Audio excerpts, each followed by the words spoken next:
In a fading medieval era, kingdoms clashed, faith wavered. One man faced a storm that changed history forever. His name, Jacques de Molay, last Grand Master of the Templars. His loyalty, ambition, and courage led to an unexpected end. His life was a journey of loyalty, ambition, betrayal, and martyrdom. To grasp his importance, we must trace the decline of the Crusades, the urgent quest to reclaim the Holy Land, and the political schemes that ultimately sealed the Templars' fate.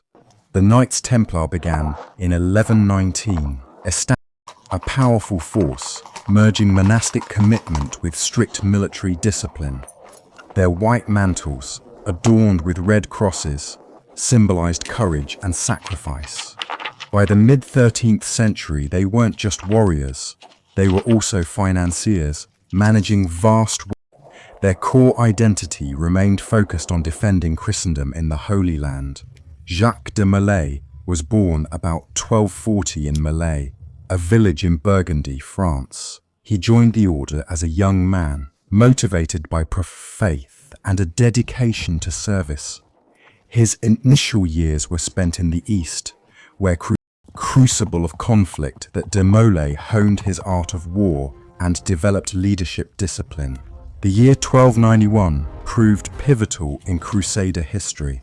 Acre, the final major stronghold for Crusaders in the Holy Land, fell under siege by the Mamluks. Jacques de Molay participated in this defense. But the odds proved overwhelming. When Acre finally fell, thousands were massacred, and the vision of a Christian kingdom in the East crumbled. For de Molay, this was a moment of profound loss, yet also a clear call to action. The Templars withdrew to Cyprus, seeking to regroup and plan for their future. In 1292, Jacques de Molay became Grand Master of the Knights Templar, inheriting an order that was damaged but resilient. His objective was distinct.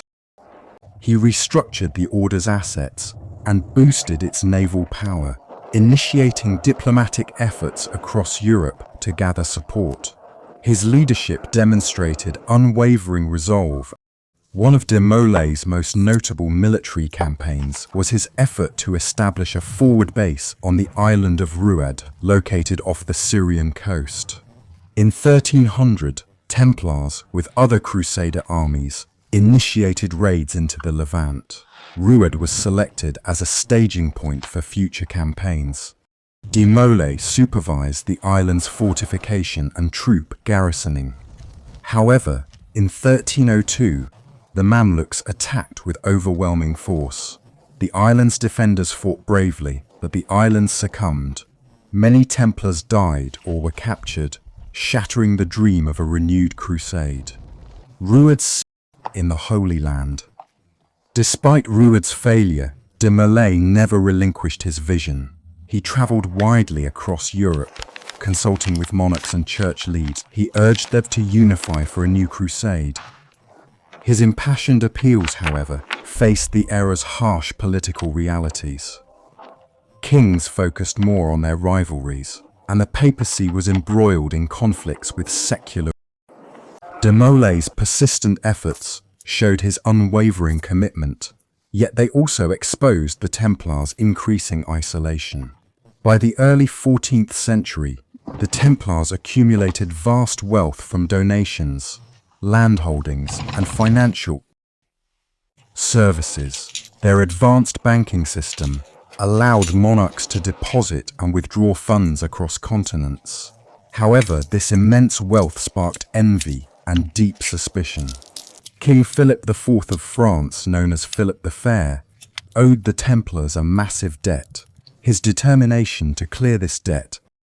On October 13, 1307, Philip commanded the mass arrest of all Templars throughout France. Jacques de Molay and numerous brothers were apprehended, facing charges of heresy, blasphemy, and corruption.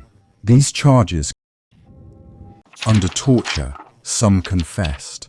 However, these confessions were subsequently recanted. De Molay initially confessed guilt under duress, but quickly For years, de Molay stayed imprisoned as the papacy discussed the order's destiny.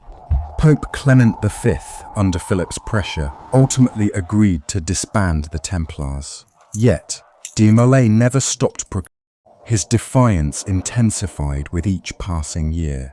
He knew the Templars' reputation faced destruction, yet he refused to compromise the truth. His unwavering courage during captivity truly showcased his character. On March 18, 1314, Jacques de Molay appeared before the public in Paris. He was anticipated to reaffirm his confession and receive a life sentence. Instead, his declaration was a bold act of defiance toward both the king and pope. Enraged, Philip commanded his immediate execution. That same evening, de Molay faced burning at the stake on the Ile de la Cité. Chroniclers documented his dignified death as he called upon God to judge his condemners.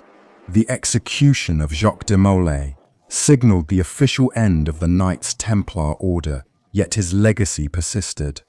Legends claim he cursed Philip and Clement. Both died within a year.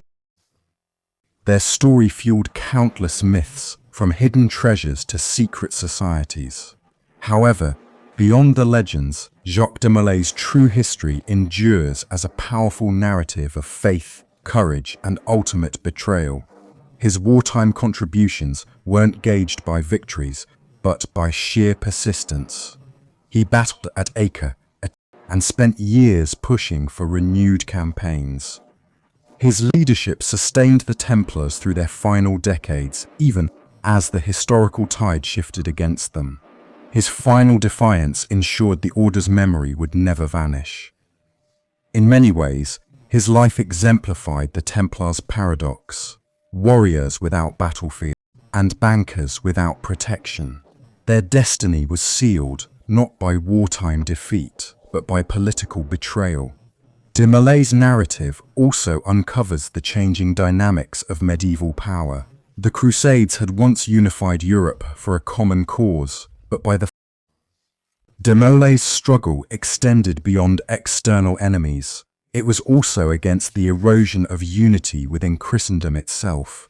His death symbolized politics triumphing over faith, and Jacques de Molay's life marked a passage through the Crusades' final chapters and the collapse of one of the medieval world's most influential orders. His military contributions, though ultimately unsuccessful, showcased the